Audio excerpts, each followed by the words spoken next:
Welcome to the Mongabay newscast. It's September 15th, 2021, and I'm your host, Mike Gurecki, bringing you the news and inspiration from nature's front line. Today we're taking a look at some of the key outcomes of the International Union for the Conservation of Nature's World Conservation Congress, a global gathering of governmental representatives, scientists, NGOs, and indigenous peoples that just wrapped up last weekend in Marseille, France. The Congress is one of the largest global conservation summits in the world, bringing together numerous decision makers and stakeholders to help shape the global environmental and wildlife conservation agendas.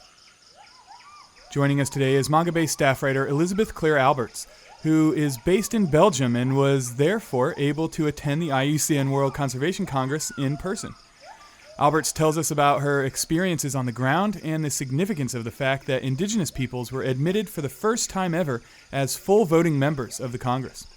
She also discusses two of the most important resolutions that were approved at the Congress, one calling for the protection of 80% of the Amazon rainforest, and another in support of a moratorium on deep-sea mining. We're also joined today by Grantly Galland, a senior officer working on international fisheries for the Pew Charitable Trusts. Galland joins us to discuss some new species extinction risk assessments announced by the IUCN during the World Conservation Congress. 4 of the most commercially important tuna species had their statuses upgraded on the IUCN Red List of Threatened Species, but Galland tells us how these species-level assessments can obscure the real trouble some distinct tuna populations are facing. It's good news that the status for some tunas is improving. Our concern at Pew and more generally is that these assessments are based on entire species instead of populations. They're based on a species' likelihood of going entirely extinct instead of being poorly or better managed by fisheries managers. And when you really dig into that nuance, you realize that it's not all good news and that there are more questions to ask. The IUCN's World Conservation Congress is held every 4 years, and it should have actually taken place last year. But of course, the global COVID pandemic made that impossible, so it was postponed to this year. While there was a strong online component to the Congress because of the ongoing pandemic and travel restrictions, about 4,000 people made the trek to Marseille to attend in person, and Mongabay's own Clare Elizabeth Alberts was one of them. While there were a lot of important discussions had and decisions made at the World Conservation Congress in its own right, it is also considered an important precursor to the Congress of the Parties to the UN Convention on Biological Diversity, where a Paris Climate Agreement-style global accord for the preservation of nature is expected to be negotiated next year in Kunming, China. I asked Alberts to tell us about the major storylines or debates she expected to follow during the Congress. Well, this is the first Congress that I've ever been to. I know that some other staff at Mongabay went to the one in Hawaii, the last one. So I wasn't really sure what to expect. I knew there were going to be a lot of sessions on the post-2020 global biodiversity framework. And I went down to the Congress because I'm in Belgium. It was really easy for me to go down. It was just a 6-hour train ride to Marseille. And in fact, most of the people that I met there, and I got the sense that most of the attendees were from Europe. We were the ones who were able to get there. There might have been a few from the United States, some people from Africa, but yeah, there were very few people from Asia. Obviously no one from Australia, New Zealand, because I don't think they're easily allowed to leave. So, I went with an open mind to just gather some ideas and meet contacts, people that I've been speaking to on Zoom or on WhatsApp. It was nice to be able to meet them in person. I found myself going more towards the sessions that were looking at ocean health and deep sea mining and to try to gather some ideas. So it sounds like the pandemic was still really a factor in terms of attendance. Was the impact of the pandemic on conservation and environmental issues also a big topic of discussion? Yes, absolutely. There were definitely a lot of sessions that were looking at the effects of the pandemic and how to prevent future pandemics, how to align our goals, sustainability goals, to not only deal with the current pandemic that we're living through right now, but to avoid future situations that will get us into a similar state. I know that Razan al-Mubarak was elected president of the IUCN during the Congress, becoming the first woman from the Arab world to head the IUCN, and only the second woman to lead the organization in its more than 70-year history.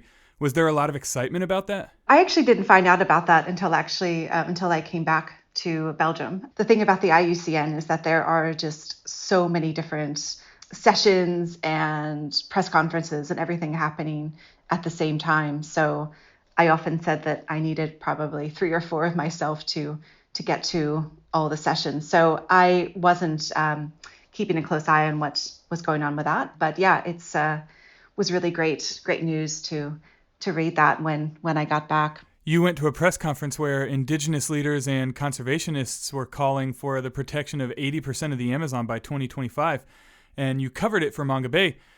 I saw in an update to your article that a motion to support that conservation target was approved by IUCN members. Can you tell us more about that? So yeah, there was a motion at the IUCN to protect 80% of the Amazon by 2025. And it sounds like a very ambitious goal, but based on what the experts that I spoke to said, that this isn't ambitious, this is the least we can do. Really, we should be protecting all of the Amazon. Scientists who are working on the issue say that we've already lost 70% of forest cover in the Amazon, that an additional 17% has been severely degraded. There's also other research that's showing that if we lose 20 to 25% of the Amazon, if that much is degraded, that we could reach a tipping point that could push the Amazon into a savanna-like state, and the region may never recover from that. So some scientists are saying that we are rapidly approaching that tipping point. Others are saying we're already there, or we're going to get there, and there is going to be some kind of irreversible change no matter what. But some of the experts I spoke to said that, even if we did get there, it is still incredibly crucial to to protect this much of the Amazon. And it's not just protecting the land, it's also about protecting Indigenous peoples and their land rights. Science shows that areas of the Amazon that are where Indigenous people live are highly protected. There is far less or minimal or no damage in those areas. So really, the Indigenous peoples are in a very good position to protect the Amazon, and in fact, they're already doing it. They're already protecting the Amazon, and this call was to try to ask for help and support from the international community to help Indigenous peoples continue to do their work protecting the Amazon, to help them preserve their land rights. So it's a environmental issue, it's a human rights issue. I can't say I entirely know what's going to happen next. I mean, the motion was approved, which was really great news, and I was very pleasantly surprised to see that it actually got no negative votes, which was amazing. There were some people or some parties who abstained from voting, but there was, the motion was, overwhelmingly approved. So what happens next is still to be determined. This approval of the motion certainly gives a strong signal to the international community that this is a path that needs to be taken, that there are a lot of people behind this effort. But, one of the sources that I spoke to for my story said that, just granting land rights or, approving a motion like this, that's not going to do the whole job.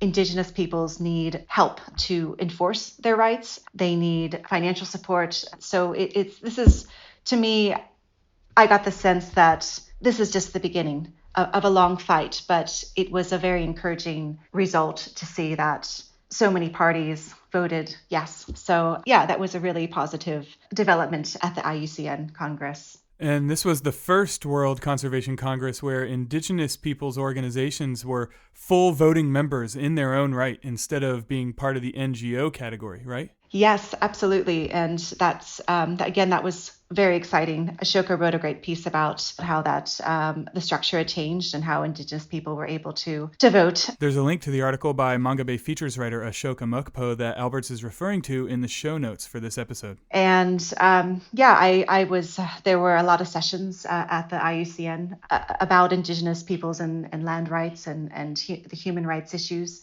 related to some of the environmental issues that we're facing. So yeah, and it was encouraging to see. I just hope to see some action. Another motion approved by the IUCN Congress was in support of a moratorium on deep sea mining.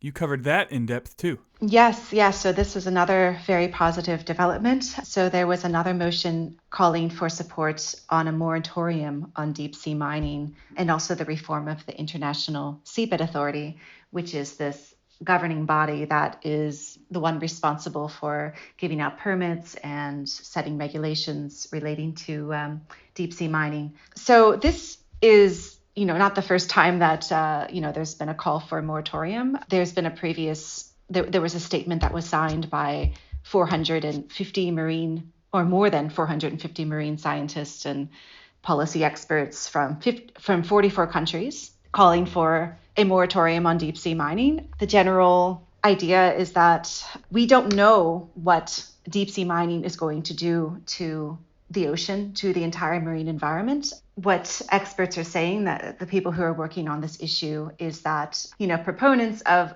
deep sea mining say that, well, this form of mining, going into the deep sea and taking minerals out of nodules or seamounts or other areas of the seabed, that it will be less destructive than terrestrial mining.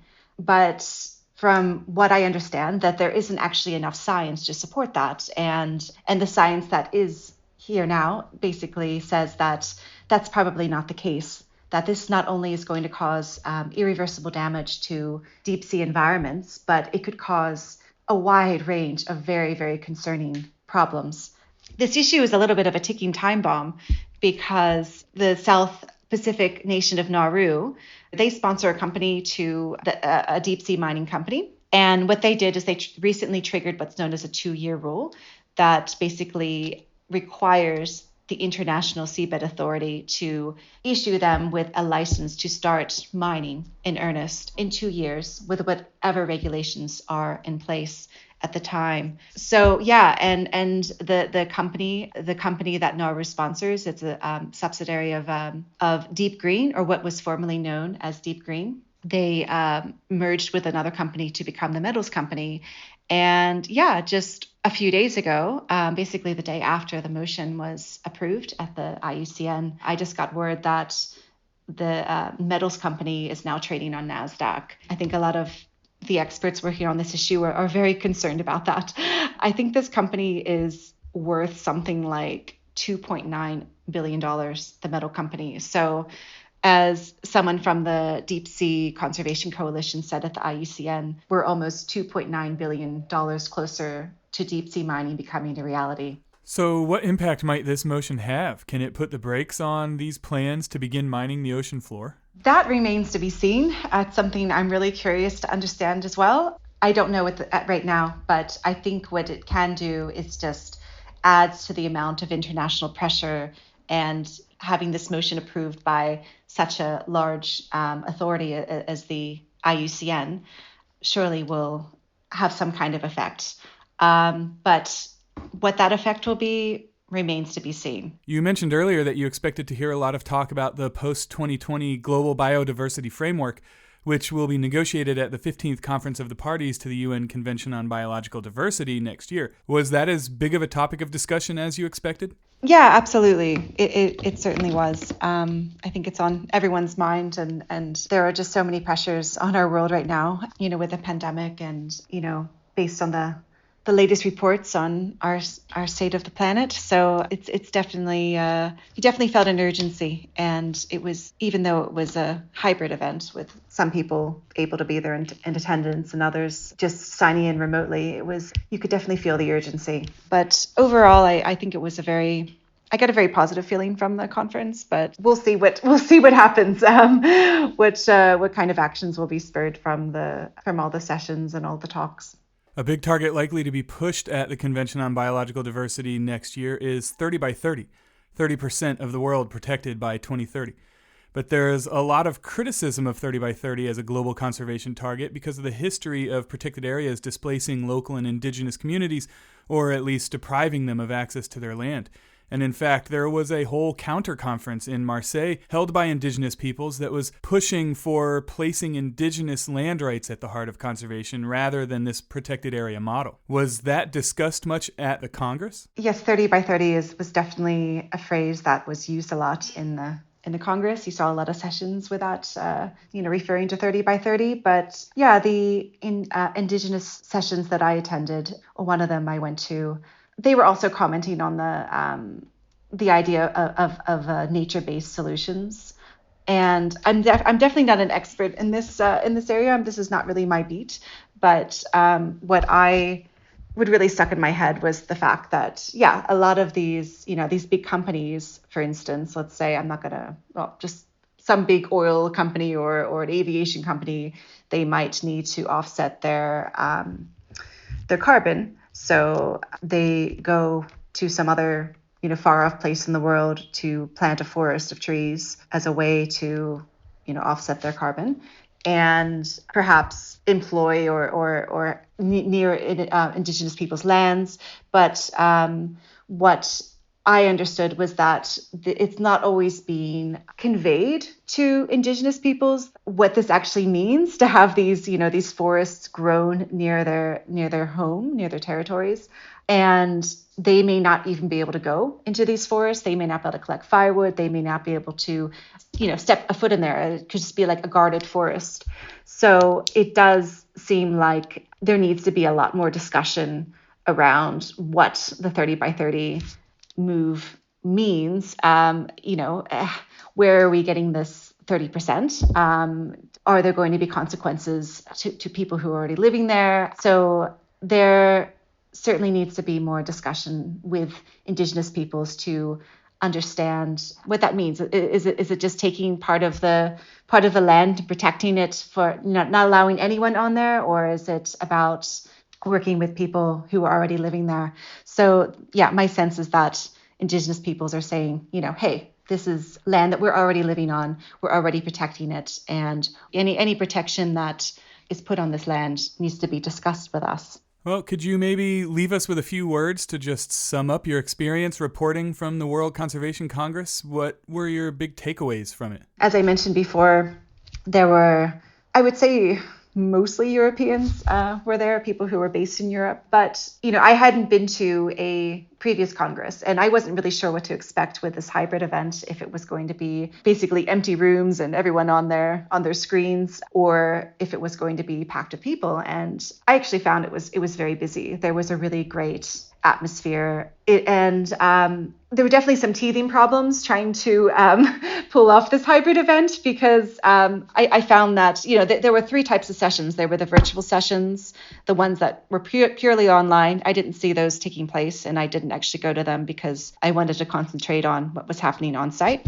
And then there were a few sessions that were only on site, that were not broadcast through their live streaming portal.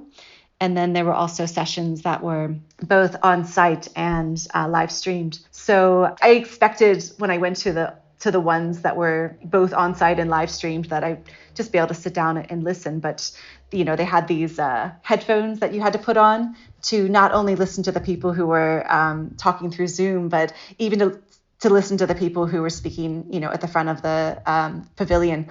So it was, for all the obstacles that they had to face in pulling together the event, I think they actually did a really good job at doing the hybrid event. And I think the sense that I got, and many other people who were there, that this is likely going to be the way of the future for other events. So it was good to see it, pulled off so well. If you're a regular listener to the Mongabay newscast, you might remember an episode we did last April featuring author Jen Teleska, whose recent book, Red Gold, The Managed Extinction of the Giant Bluefin Tuna, looked at how the Atlantic bluefin became an endangered species. Well, there was some good news for the Atlantic bluefin at the World Conservation Congress when the IUCN announced newly completed assessments of 7 of the most commercially fished tuna species, and found that 4 have shown signs of recovery thanks to countries enforcing more sustainable fishing quotas and successful efforts to combat illegal fishing. The Atlantic bluefin tuna was moved from endangered to least concern on the IUCN Red List as a result of these reassessments, while the southern bluefin tuna was moved from critically endangered to endangered, and both albacore and yellowfin tuna were moved from near threatened to least concern. But our next guest, Pew Charitable Trust Senior Officer Grantly Galland, says that these upgrades don't really tell the whole story because there are significant concerns about unique populations of yellowfin and Atlantic bluefin, even if an assessment of the species as a whole finds their numbers are trending in the right direction.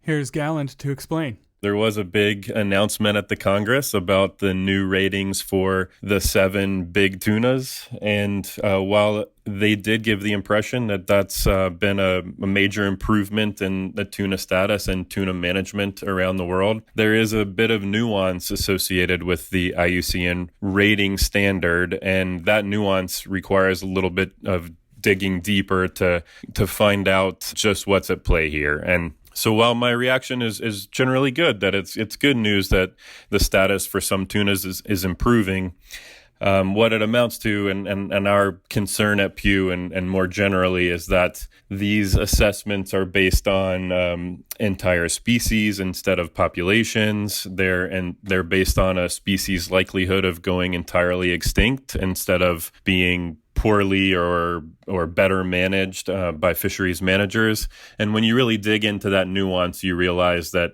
it's not all good news and that there are more questions to ask. In a really great Twitter thread you posted, you brought up some of those questions as they pertain to 2 different examples, Atlantic bluefin tuna and yellowfin tuna. Would you be so kind as to tell us about those examples? Yeah, of course, I'd be happy to. And well, first of all, it's important to know that around the world, the tunas are managed by regional fisheries management organizations, which are big international organizations made up of many countries that manage tuna fishing together rather than as a bunch of independent nations. And these bodies manage tunas and any fishes that they manage at the population or stock level as opposed to the species level. And the reason that's important is because IUCN's ratings require their specialists to only examine the species and how the species is doing. And in these 2 examples that you just mentioned, Atlantic bluefin and yellowfin tuna, we see new ratings identifying them as species of least concern, meaning that the specialist group found essentially no concern that those species are going to go extinct in the future. But what that has done is mask a substantial decline in some of the populations or stocks, to use a fisheries term, that managers are using for their policy decisions. In the case of Atlantic bluefin, there are 2 populations, an Eastern Atlantic and Mediterranean population, which reproduces in the Med, and a Western Atlantic population, which reproduces in the Gulf of Mexico. The population in the East is doing quite well. In fact, it's doing so well that it led to the species group identifying Atlantic bluefin as a species of least concern, despite the fact that the Western population is at real threat of being lost entirely.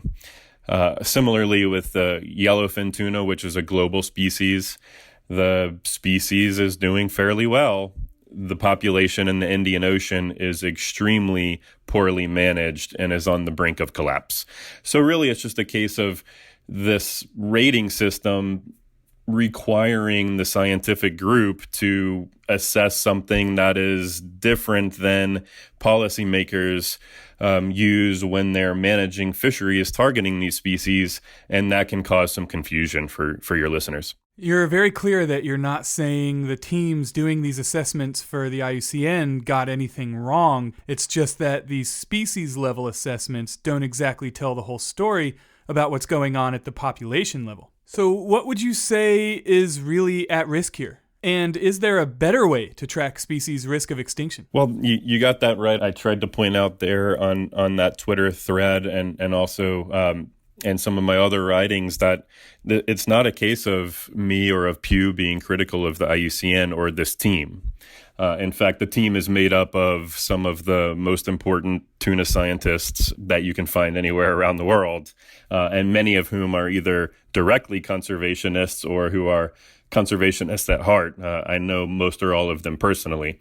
It's not a case of them getting something wrong. It's a case of them following a standard that may not be the most appropriate standard for describing to the public the situation for marine species, especially a species like a large global tuna or the Atlantic bluefin tuna, which lives everywhere in the Atlantic. So, maybe this standard, maybe the IUCN standard, which was developed for endangered plants in the mid-20th century and has been used very successfully to communicate the status of land animals of all sorts and some marine animals as well, like whales or dolphins or sharks or rays, which are not the same bony fish species that produce millions of eggs every year and live across entire ocean basins.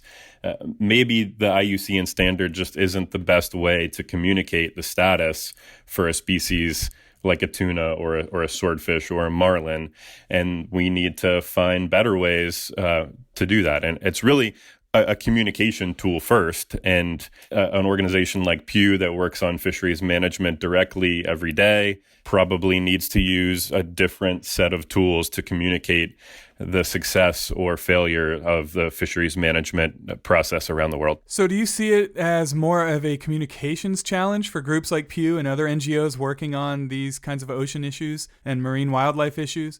Or is there something you want to see the IUCN do differently? Should they or could they be reporting on extinction risk at both the species and the population level? Yeah, well, there are a few things at play here. One, it certainly is a communications problem, like I mentioned, but not just for NGOs like Pew. It's a communications problem for fisheries managers, for people who are making the difficult decisions about catch limits or quotas that can go to individual fleets. I imagine it's going to be very difficult now for government officials in the Indian Ocean to communicate to their stakeholders why we need to be catching less yellowfin in the Indian Ocean, despite the IUCN, a sort of foremost conservation organization, saying that yellowfin is a species of least concern. So it's not just a case that campaigning organizations are going to struggle with our communications. It's a broader problem. And as far as changes that the IUCN could make, I think there may be some conversations going on right now about how the IUCN and the Red List specifically talks about species like a tuna or just marine organisms in general. But yes, I think considering population level status may be one approach. But also it's important to remember that the standard is trying to assess a species' likelihood of going extinct. And that can mean that a species like the Pacific bluefin, Atlantic bluefin's close sister species, but in the Pacific, which is at only 5% of its historic biomass, meaning there's only one Pacific bluefin in the ocean now for every 100 years ago. A species like that has been level at 5% or less of its historic biomass for 20 or 30 years or more. So in the eyes of the IUCN standard, that species is not likely to go extinct. We already tried and we didn't drive it extinct yet, so it must not be possible. Again, another communications problem. Of course, a species that's at only 5% of its historic population size is one of substantial concern. However, it's just been moved from vulnerable to near threatened by the group, again, following the standard to the letter as they should, but again, demonstrating that maybe this standard isn't the best way to talk about a species like Pacific bluefin tuna. Another thing you mentioned on Twitter is that the Western Atlantic bluefin population is likely more resilient to climate change than the Eastern population. And so were the Western population to disappear altogether, that would be a shame in and of itself, of course, but it would also mean we've lost a population that had developed traits that might have been useful for scientists to study more closely. Is that a good illustration of what's at stake if we don't communicate these things effectively? Yes. In fact, I think that's illustrative of the importance of protecting diversity. And that diversity may not be species level diversity, but also includes population level diversity. There may be traits that the Western Atlantic bluefin has that make it more likely to be successful in the future. And we don't want human decisions now to tie our hands in the future. And I say this all the time to the governments of the United States and Canada, for example, that yes, the eastern population is doing very well. And in fact, more and more eastern fish are showing up off the coast of North America available to Canadian and American fishermen. But if we allow the Western population, that population that reproduces in the Gulf of Mexico, to be lost, then American and Canadian fishing operations will forever be dependent on decisions that happen in the East. If something happens to that Eastern population, if there's climate change impacts or pollution impacts or war or simply bad management in the East or any other thing that could cause that Eastern population to crash, if the Western population is already gone, there is nothing to expand back out into all of those waters and to be available to the fishermen after a potential future crisis in the East. And so, it's just very important to preserve diversity at the species level, but also the population level, because that provides so many different avenues in the future to have continued biological processes, continued tuna or other species to continue being the piece of the ecosystem that they are right now, and to continue being a part of our coastal economies. The flip side of this coin, of course, where species-level assessments can mask problems at the population level, is that when a species is assessed as being at risk of extinction, you know it's gotten really bad because that likely means all of its populations are in danger. And of course, the IUCN also released a new assessment of the world's shark and ray species that found 37% are now threatened with extinction.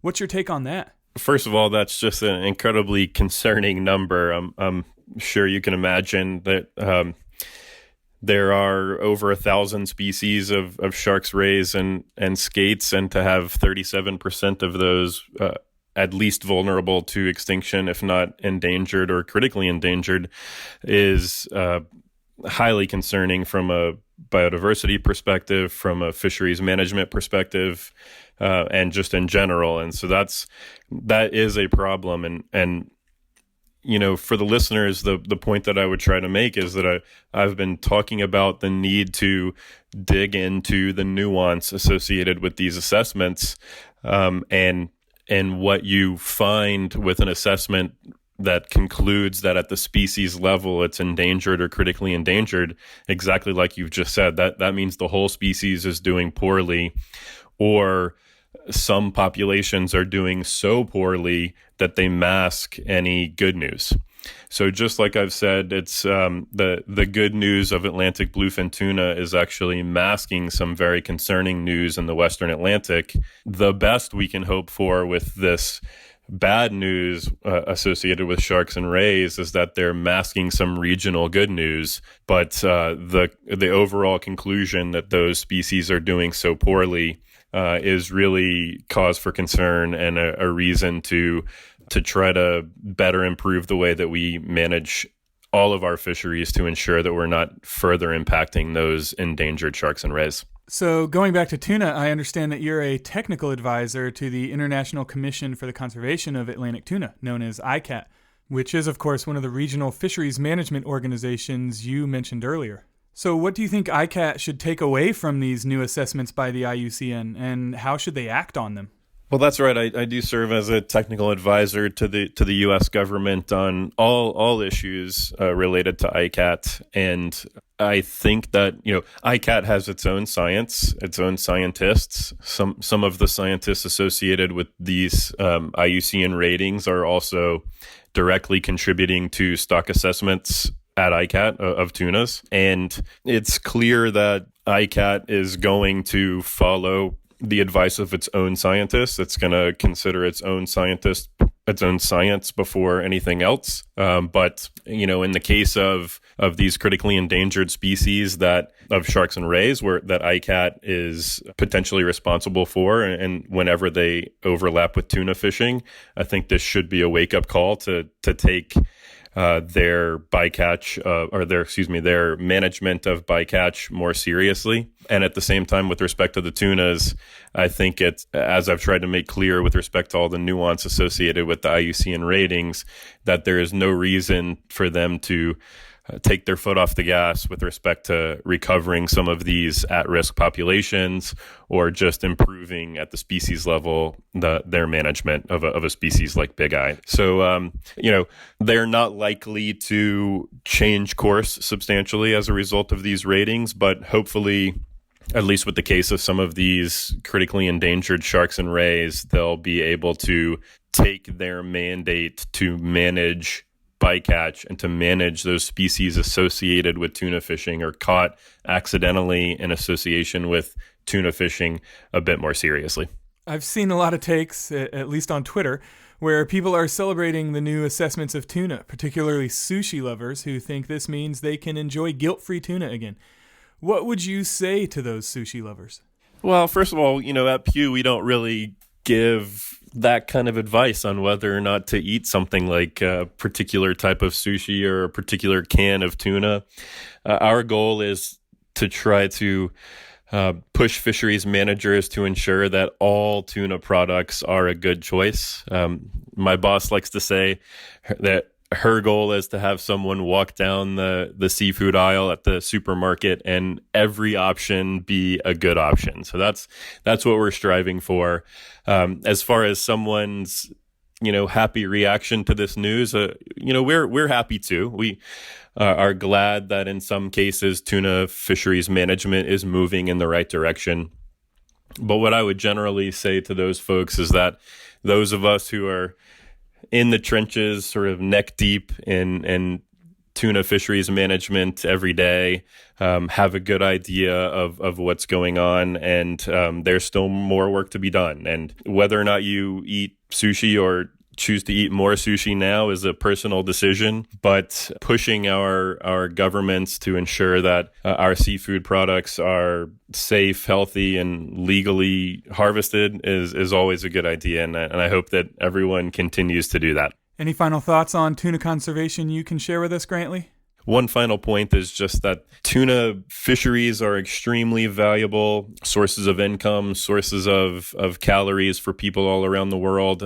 Tuna fisheries are worth $42 billion with a capital B there, and they're an important part of our coastal economy. So properly managing tuna fisheries is not just an environmental problem. And the case to be made is not purely environmental, but it's a real economic importance to coastal economies around the world. So that drives what we do, and I think that drives what the IUCN Red List does as well.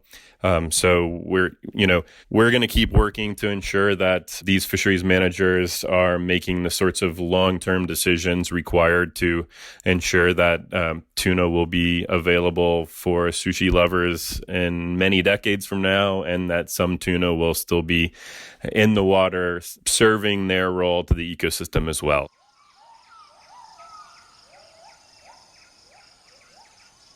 If you enjoy the Mongabay newscast, we ask that you please help spread the word by telling a friend. That's the best way to expand our reach and keep the show growing. Another way to help is by becoming a monthly sponsor via our Patreon page at patreon.com/Mongabay. We are a nonprofit news outlet, and just $1 or more per month would really help us offset production costs and hosting fees. So if you're a fan of our audio reports from Nature's Frontline, please head to patreon.com/Mongabay to learn more and support the Mongabay newscast. That's patreon.com/Mongabay. You and your friend can join the listeners who've downloaded the Mongabay newscast more than 250,000 times by subscribing to this podcast wherever you get your podcasts from. Or you can download our app for Apple and Android devices. Just search either app store for the Mongabay newscast app to gain fingertip access to new shows and all our previous episodes. And of course, you can read all of our news and inspiration from Nature's Frontline at mongabay.com. Or if you prefer to keep up with us on social media, follow us at facebook.com/Mongabay or on Twitter and Instagram. Our handle is @Mongabay on both those platforms. Thanks as always for listening to the Mongabay Newscast. I'm your host, Mike Gurecki, signing off. Talk to you again in 2 weeks.